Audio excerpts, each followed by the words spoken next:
Gloria a Dios. Mire, para hablar del tema que yo tengo en esta mañana, en esta época, hermano, sin temor a decirlo, es un poquito utópico, porque usted oye todos los mensajes y todos los que hablan, y casi nadie quiere hablar de la venida de Cristo. Antes de entrar en materia, quiero dar una información por qué yo hablo de este tema. Número uno, dentro de las 16 doctrinas de nuestra iglesia Asamblea de Dios, hay dos que hablan de lo que es cielo nuevo y tierra nueva y el reino milenial de Cristo. De manera que estamos cónsonos con el tema que vamos a desarrollar de que nuestra redención se acerca.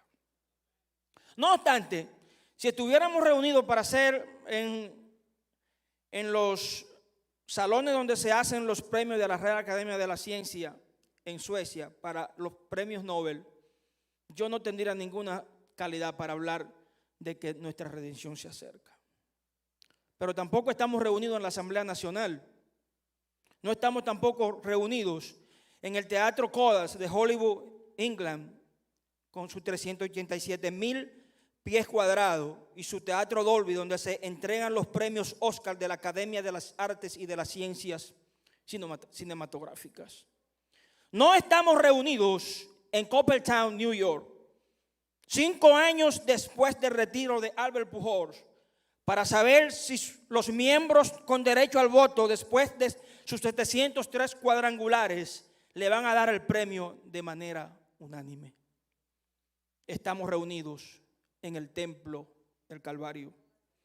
Entonces se reúne la iglesia que cuando yo diga que Cristo viene por segunda vez, no es un invento mío. Eso está en la Biblia y los que aquí presentes estamos creemos en la santa palabra de Dios. Si ustedes creen lo que yo voy a hablar, denle un aplauso al Señor.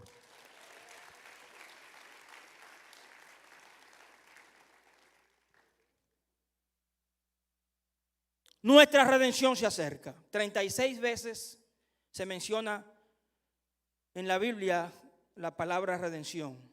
Y una definición de ella es que la redención se refiere al rescate de Dios a los creyentes solo a través de la muerte de Jesucristo sobre la cruz y todos los beneficios que trae. Así que en su forma más básica la redención se refiere a un rescate. El que es rescatado, el que rescata es el Redentor, que es Cristo, y el que es rescatado se le llama redimido.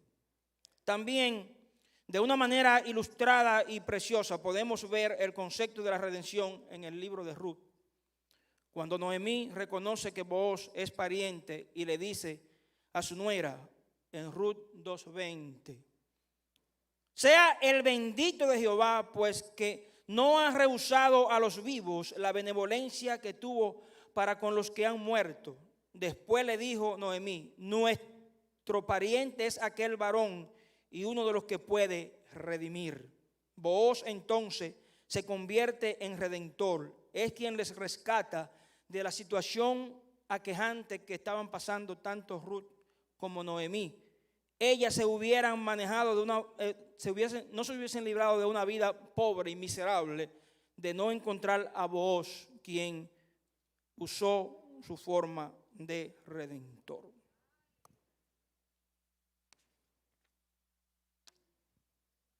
Apocalipsis capítulo 22. Téngalo marcado. Vamos a usar la Biblia. Vamos a usar algunas otras citas bíblicas para conectar por qué nosotros, y cuando digo nosotros lo incluyo a ustedes, pueden haber ligeras excepciones porque uno está en la mente de todo el mundo. ¿Por qué nosotros creemos que nuestra redención se acerca? Le voy a dar 2 introducciones, una introducción al mensaje y una introducción particular de lo que está pasando más o menos en el mundo, básicamente después de los años oscuros y negros del 20 y del 21, donde asombrosamente se veían escenas espeluznantes en potencias y países desarrollados, donde se cree que de una manera u otra a veces la ciencia médica determinaba quién vivía y quién no vivía. Y quienes hasta ahora no hay ninguna postulado cierto de cómo surgió el virus. Algunos creen que lo desarrollaron o no. Eso no importa. Yo lo que sé es que va a la luz de la profecía bíblica. Y como creyente, eso es lo que más nos importa. Los versículos del 1 al 5 que leyó nuestro hermano Martínez es la descripción de las características internas de la ciudad que vamos a heredar. Luego, Juan registra varias exhortaciones de parte del Señor Jesucristo. Si usted ve los versículos del 6 al 17 va a ver eso. También hay varias llamadas de atención respecto al peligro de torcer o desviarse de las enseñanzas de las profecías del Apocalipsis en los versículos 18 al 21. Hay además una invitación a todo aquel que reconozca su sed espiritual, venir a la fuente de agua de vida eterna. Aunque Jesús se presenta aquí como fuente de agua de vida eterna, no es la primera vez, porque allá en Juan decía: yo soy el agua de vida eterna. El que a mí viene no tendrá sed jamás. Esa agua simboliza el regalo de la salvación. La oferta de la salvación es hecha en las Escrituras siempre como un regalo de Dios. Nadie tiene mérito ni tiene recursos para comprar la salvación. Es un regalo que se recibe solo por la fe en Jesucristo. Romanos 3, 21 al 26. Finalmente, Apocalipsis concluye con una contundente afirmación de la segunda venida de Cristo. Es importante observar que este culminante libro comienza con el anuncio de la venida gloriosa del Señor en Apocalipsis 1:7 y concluye con una clara reconstrucción de dicho acontecimiento en Apocalipsis 22:7, 12 y 20.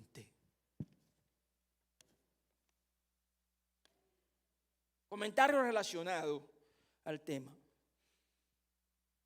¿Por qué Constantino se atreve a decir que está cerca nuestra redención? Particularmente, vuelvo y le digo, usted tiene derecho a no estar de acuerdo conmigo, pero como yo estoy viendo que se está desenvolviendo la cosa, yo creo que este mundo, sus organizaciones han fallado para poder sostener las demandas de esta población de más de 10.000 millones de habitantes.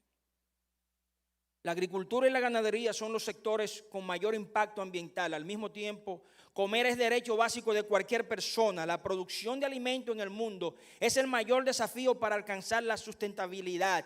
A este propósito se destina 70% del consumo de agua y 40% de la superficie terrestre. Pero el efecto por el gasto de estos recursos es evidente, según investigadores. La Organización de las Naciones Unidas para la Alimentación y la Agricultura define la seguridad alimentaria como la disponibilidad y acceso de alimentos en todo momento, en calidad y cantidad nutricional suficiente para tener una vida activa y sana. La sustentabilidad se refiere a satisfacer las necesidades actuales de la población sin comprometer las futuras generaciones. En el mundo, 70% de la población es urbana. Vamos al supermercado y ahí encontramos los alimentos, pero no tenemos tan claro de dónde provienen detrás de una industria fuerte y compleja que incluye la producción agrícola,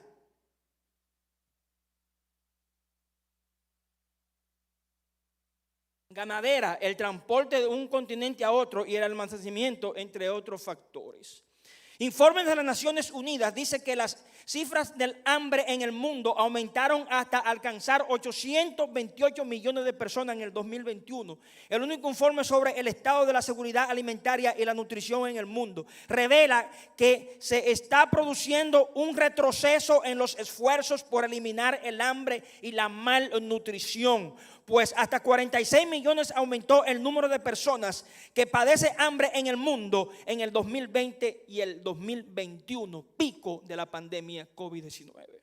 En la edición del 2022, el informe del estado de la seguridad alimentaria y la nutrición en el mundo, SOFI, se presenta información actualizada sobre la situación de la seguridad alimentaria y la nutrición en todo el mundo. Este informe ha sido elaborado conjuntamente por la Organización de las Naciones Unidas para la Alimentación y la Agricultura, FAO, el Fondo Internacional de Desarrollo Agrícola, FIDA, la Organización Mundial de la Salud, OMS, el Programa Mundial de Alimentos, PMA, y el Fondo de las Naciones Unidas para la Infancia, UNICEF.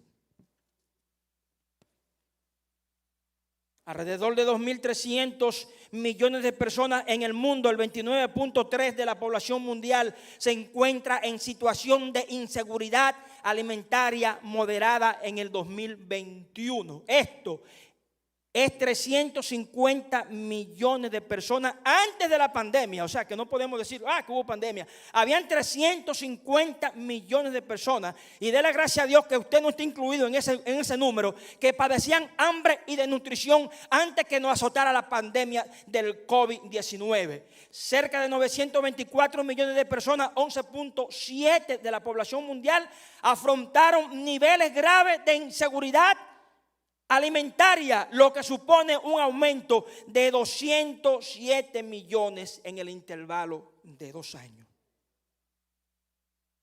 Han resuelto las organizaciones mundiales el problema básico de la humanidad: el que no come muere. Usted tiene 2 oportunidades de vida. Si no come, muere. Y si su parte espiritual es afectada, discúlpeme que se lo diga con toda claridad, si usted no se pone a tono con Dios en su parte espiritual, hay 2 lugares y no lo voy a mencionar, menciónelo usted. Pero yo quiero ir al que canté en la canción, allá a las mansiones celestiales. ¿Cuántos pueden adorarlo?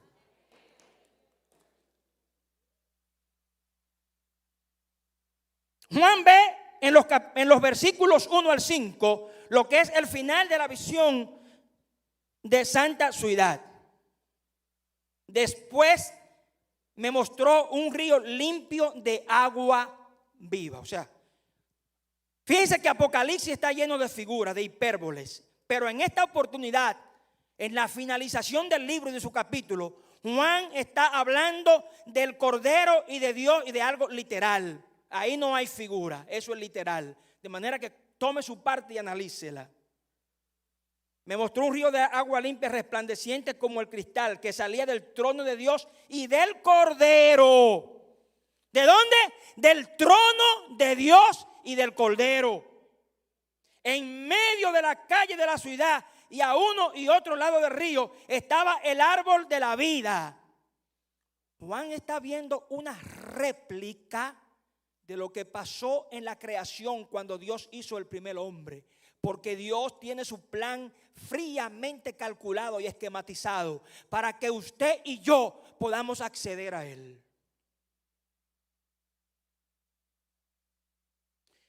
Que produce 12 frutos, dando cada mes su fruto. Y las hojas del árbol eran para la sanidad de las naciones.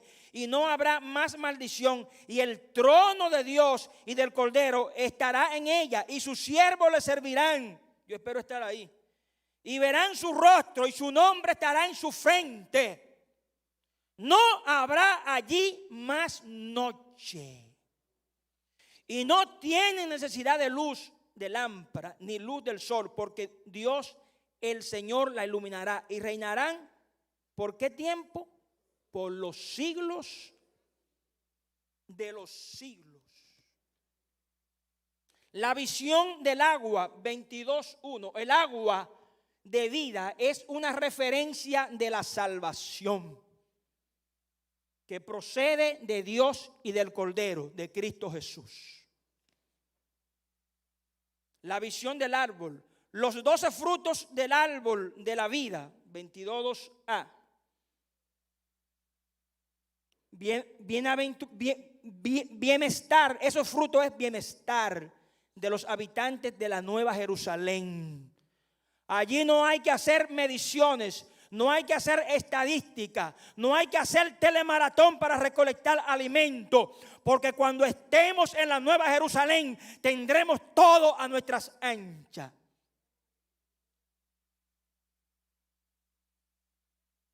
Y los frutos de las naciones es promover la salud y no para aquellos que están enfermos, no para de que hay que buscar medicina, no. Esos frutos van a promover la salud.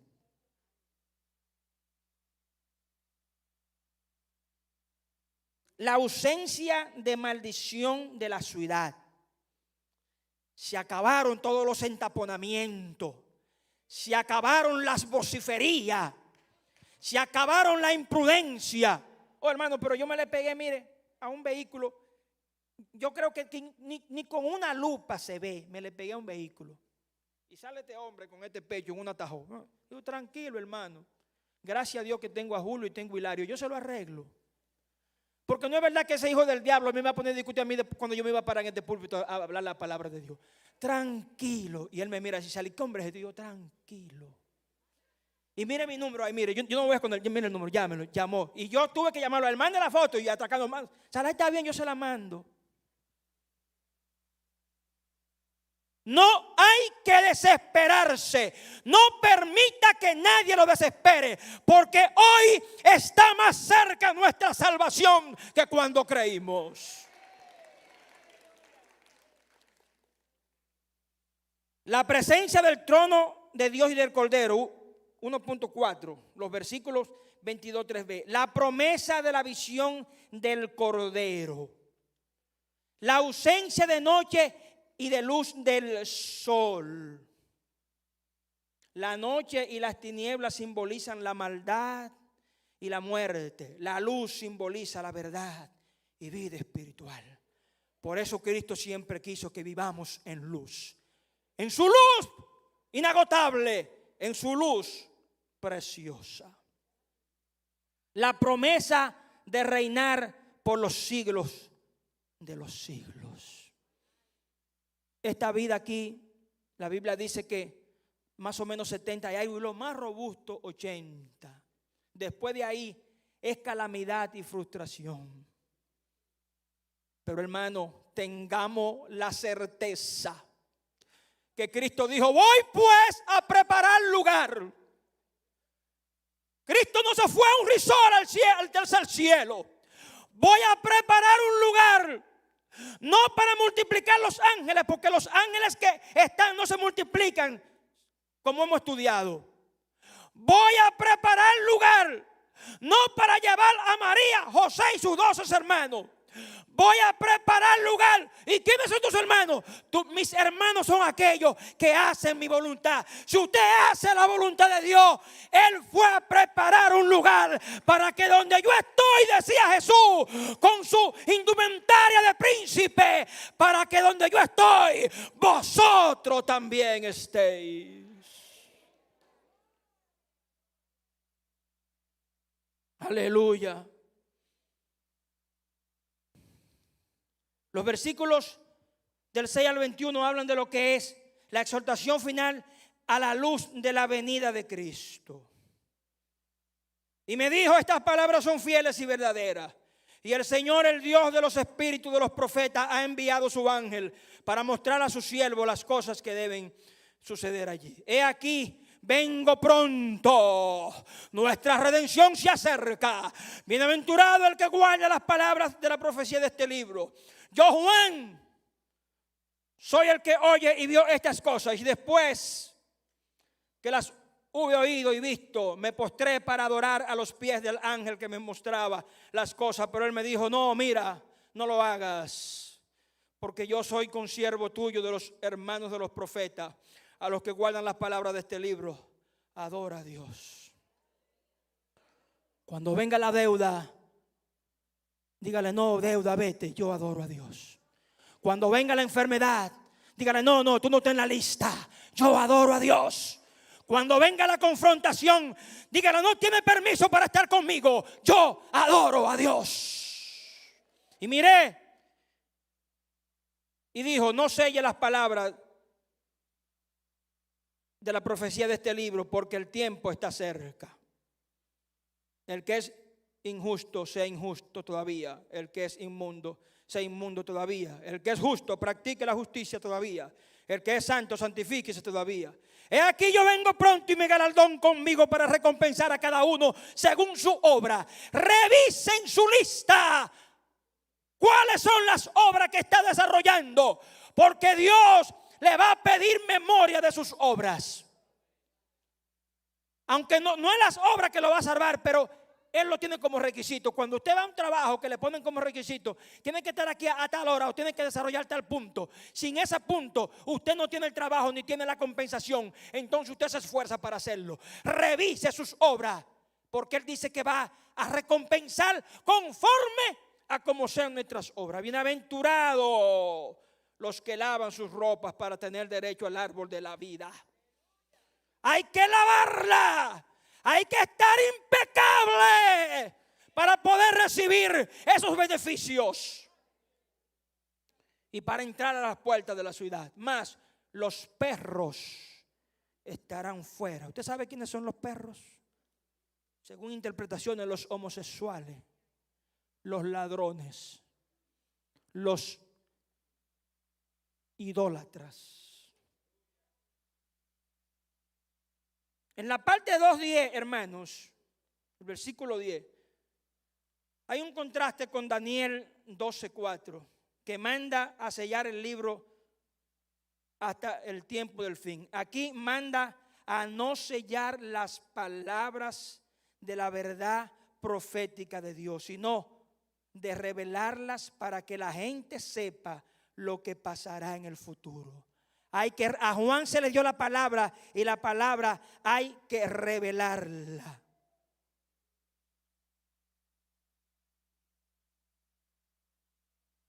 Exhortación a practicar la correcta adoración. Exhortación respecto al cercano cumplimiento de Apocalipsis. Exhortación respecto a la venida del Señor como juez. Exhortación a practicar la santidad. Reiteración de quienes no participan en el reino eterno. ¿Quiénes no participan en el reino eterno? Ya lo dijimos. Los perros estarán fuera.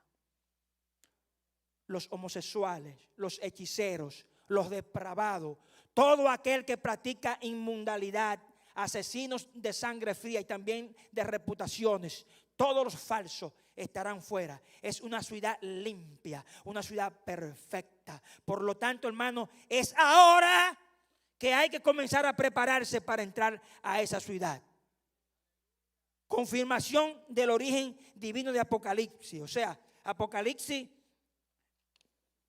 no es que Juan se lo inventó.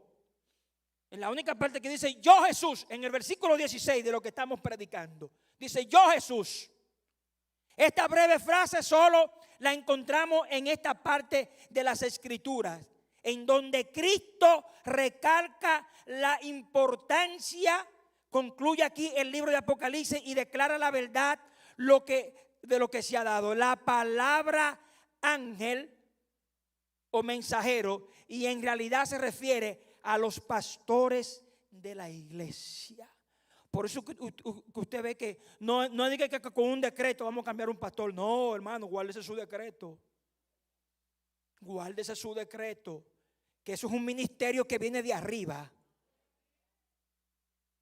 Eso viene de arriba. Líbreme Dios. Ponerme el sombrero de su siervo. Porque yo lo que soy es uno más de la grey. Tengo un gran respeto por los pastores. Donde quiera que he oído a alguien hablar de los pastores, me arremango la camisa, no para pelear, sino para que las palabras me salgan más fluidas y para que las ideas no encuentren la camisa abotonada, sino para decir, los pastores son dignos.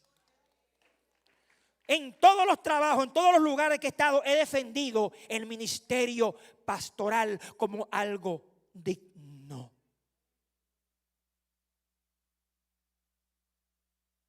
Invitación del Espíritu y la iglesia a que se cumpla la venida del Señor en el versículo 17. Y luego entonces en Apocalipsis 22:20 habla de lo que es Cristo como el Salvador. Es repetición una y otra vez por toda la profecía. O sea, es repetido, lo repiten. Todos los profetas antes y después saben que Cristo es el Salvador. Él es el Cordero, quien fue sacrificado, y su sangre limpia todo pecado, y su sangre le da acceso a usted y a mí a la santa ciudad. Y termina el apóstol Juan con una declaración. Amén. Sí, ven, Señor Jesús. Proclama la respuesta de la verdadera iglesia a la promesa de Cristo en cuanto a su segunda venida. Resumen y conclusión. Podríamos francamente complementar Apocalipsis 22 del 1 al 5 con Ezequiel 47, 1 y 12 y a la letra de O en Ezequiel 1. Me hizo volver luego a la entrada de la ciudad, de la casa, y he aquí aguas que salían de debajo del umbral de la casa hacia el oriente, porque la fachada de la casa estaba al oriente, y las aguas descendían de debajo hacia el lado derecho de la casa del sur, al sur del altar. Y junto al río, en la ribera, a uno y otro lado, crecerá toda clase de árboles. Se parece como a lo que está diciendo Juan. Hermano, lo que está en la palabra no está puesto por azar, porque los hombres que fueron inspirados por la tercera persona de la Trinidad, por el Espíritu Santo. Por lo tanto, no hay sorpresa ahí. Crecerá toda clase de árboles frutales. Sus hojas nunca caerán ni faltará su fruto, tal y como vio Juan en la visión. A su tiempo madurará, porque sus aguas salen del santuario, y su fruto será para comer y sus hojas para medicina. Y cuando habla del santuario, ¿quién usted cree que está en el santuario? El Padre y Cristo como Cordero. De ahí salen esas aguas. Y las aguas ya le dije que significan o simbolizan la salvación. Luego Zacarías 14:8 también dice: acontecerá también en aquel día que saldrán de Jerusalén aguas vivas, la mitad de ellas hacia el mar oriental y la otra mitad hacia el mar occidental, en verano y en invierno. Ya le hice una connotación del agua. Hay países, sobre todo en algunas islas, que no tienen agua, que tienen que buscar sofisticados sistemas para poder purificar el agua del mar. Y usted ve cada día cómo la gente está desesperada en muchísimos lugares que no llega agua.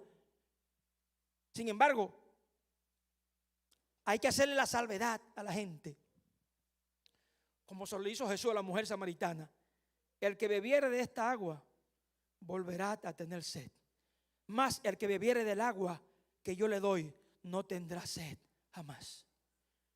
Hermano, el agua cristalina que corre por ahí es buena para tomarla, para bañarse, para refrescarse, pero el agua espiritual que el Señor nos proporciona es un agua que tiene memoria para que nosotros estemos con Él por los siglos de los siglos.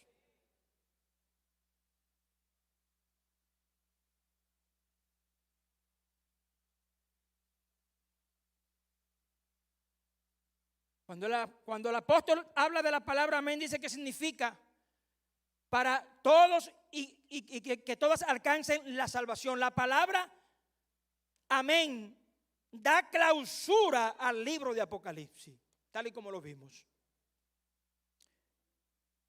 Y de hecho, el canon entero de la escritura, que tomó unos 1600 años para producirse en su totalidad, da aclaración a la obra terminada de Cristo.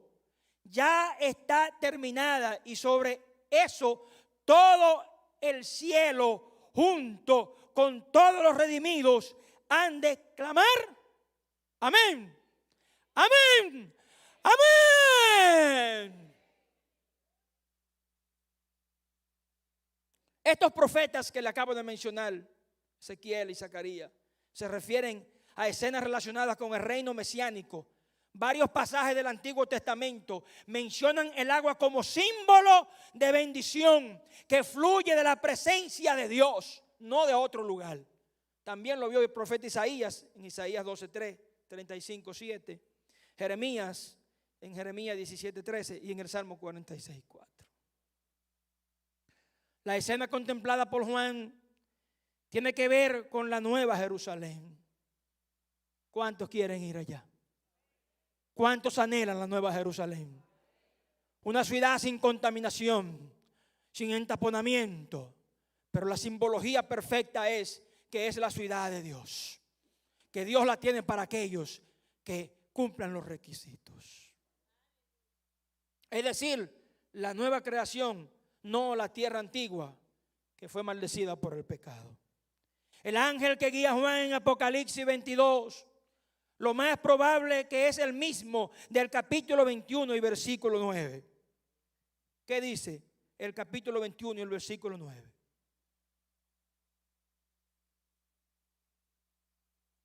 Vino entonces a mí uno de los 7 ángeles que tenía las 7 copas llenas de las 7 plagas postreras y habló conmigo diciendo: ven acá y te mostraré la desposada, la esposa del Cordero. Se refiere a la iglesia. Se refiere a la iglesia. Este es el templo del Calvario, lo he aclarado varias veces. Pero nosotros somos la iglesia. Sin nosotros, este es un auditorio más. Es un lugar que pueden tomarlo para hacer cualquier tipo de actividad. Pero con nosotros se constituye en casa de Dios y puerta del cielo, porque aquí se exclaman las más excelsas alabanzas. Los instrumentos de manera inequívoca dan sus mejores notas y usted y yo damos lo mejor que tenemos, porque sabemos que nos estamos dirigiendo a adorar a aquel que dijo: yo soy el alfa y omega, yo soy el principio y el fin. Todo aquel que a mí viene, yo no lo he hecho fuera.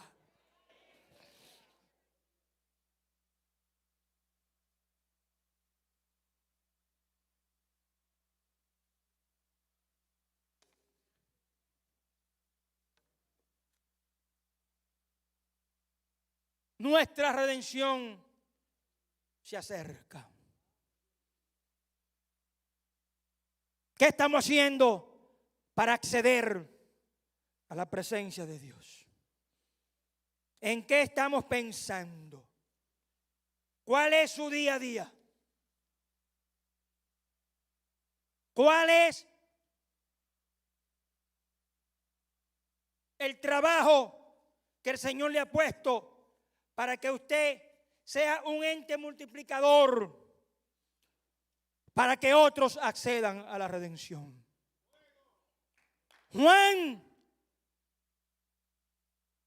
como dice Santiago, Elías era un hombre semejante a nosotros y oró para que no lloviera y no llovió, y luego volvió, oró y llovió. Juan era un discípulo de Cristo que le siguió sin retroceso, que creyó en lo que Cristo le dio, y a Juan tuvo el privilegio de que se le revelaran estas cosas.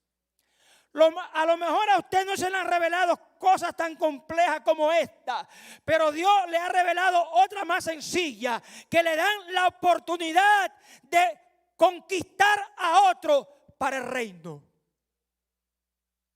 No importa en qué programa usted se desenvuelva, no importa cuál sea su actividad, expulse, exprese a todo pulmón de que sin duda nuestra redención se acerca.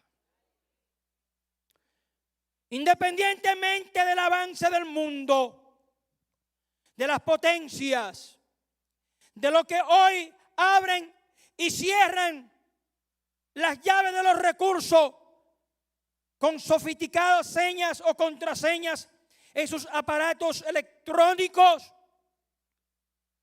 aunque el mundo se haya desarrollado de una manera tal que tal vez tengan en sus manos con sus armas o con sus medios sofisticados acabar de una vez por todas con este sistema hermosísimo como lo vio un científico. Al final, téngalo por claro y por seguro. Délo como una verdad insoslayable. Al final, si Dios no da la orden, nadie puede moverse. Que se reúnan las potencias, que diseñen sus medios de acabarse uno con otros, de matarse entre hermanos. Que tengan listos los misiles de última generación, los teledirigidos, que van a surcar el segundo cielo, porque al tercer cielo no pueden llegar. Que acaben con la creación que ellos creen que está bajo su poder. Pero que sepan que el que tiene la clave, la última palabra, ha dicho que todavía queda un poco de tiempo. En medio de todo, hermano, sepa que por los datos que hemos recabado y por los que existen, la humanidad no tiene la clave para resolver sus necesidades. Los científicos reunidos en sus grandes salones y reunidos en búnkers que muchas veces nosotros no conocemos. Los que acaban de ganar los Nobel de química, física y medicina, independientemente de las fórmulas que hayan desarrollado, no tienen la última palabra. Porque hasta que no suene la final trompeta y la iglesia sea levantada para disfrutar de la más longeva, de la más grande fiesta de 7 años en las bodas del Cordero, hasta que Dios no dé la orden, no hay quien se mueva. Por lo tanto, hermano, nosotros estamos hoy más cerca de nuestra redención que cuando creímos. Sépalo, repítalo a voz en cuello, una y otra vez, que nuestra redención se acerca. Nuestra redención se acerca. Y lo digo por tercera vez, por si hay duda. Nuestra redención se acerca. Y ahí quiero yo estar. Llévese ese mensaje, porque ese mensaje me lo dio el Señor para la iglesia. Cuando el pastor me llamó el miércoles, yo dije, wow, sentí la presencia de Dios. Porque yo no sabía que Él me iba a poner a predicar. De manera que como el pastor tiene tantos años guiándose por el mejor de los métodos, que es el método del Espíritu Santo, iglesia, hágase de cuenta que el pastor me permitió, él iba a decir estas cosas, pero permitió que yo lo dijera para él disfrutarlo ahí sentado. Una vez más, nuestra redención se acerca. Amén.